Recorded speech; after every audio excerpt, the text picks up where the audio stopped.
Sherri, right off the bat, what exactly is the March of the Living? So the March of the Living is an international program.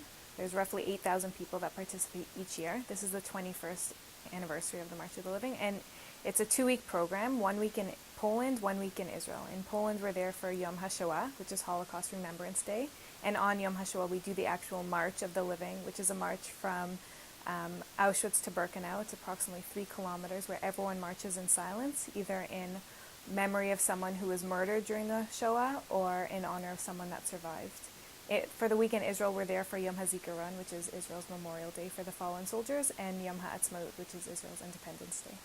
Okay, so who's eligible to get to participate on the March of the Living? There's a few different missions. For the high school mission, it's in Toronto. It's at grades 11 and 12 Jewish students. There's also an adult mission. There's a young adult mission. This year there are some students from Cuba that will be traveling with the Coast to Coast delegation in Canada. How do you prepare the participants for the trip and what they're about to experience? There's a curriculum that we use that we've developed based on the International School for Holocaust Studies at Yad Vashem and based on other Holocaust education centers.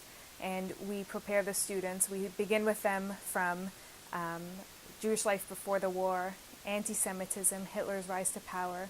Then we go into everyday life, what was life like in the war, then the final solution and the killings, liberation, and eventually into Israel. And then here and now, what do we do now as citizens living in Canada? What do we do based on what we've learned about the Holocaust? How do you think the youth today perceive the Holocaust? How are the youth looking at it today? It's a good question. Most of the students that come with us on the Toronto delegation have grandparents that are survivors. So they still have that hands-on background knowledge of the Holocaust. They know a survivor in their family. They've met a survivor. So they're still pretty connected. Once they get on the trip, I think they realize how much they didn't know about the Holocaust, but they are pretty connected. In a few years from now, I'm not sure how the group of participants and youth today in general will perceive the Holocaust, because 60 years ago to someone who's 16 years old is a really long time. How do you think the participants, their perception and their feelings toward the Holocaust change after having gone on the March of the Living? It definitely changes the students, each in different ways.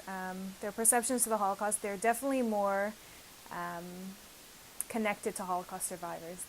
We have survivors that travel with us on the trip. There's one survivor on every bus, and the students really get connected to them. They learn their story. They hear the survivors speaking of their story in the place that it took place. So you have a survivor who spent some time in the Warsaw Ghetto, and when we're touring the ghetto, they're talking about their experience. So the kids definitely get a really deep knowledge and understanding of the emotional impact of the Shoah on the survivors. So that's one thing, is they come back really connected to the survivors and really determined to pass on the stories.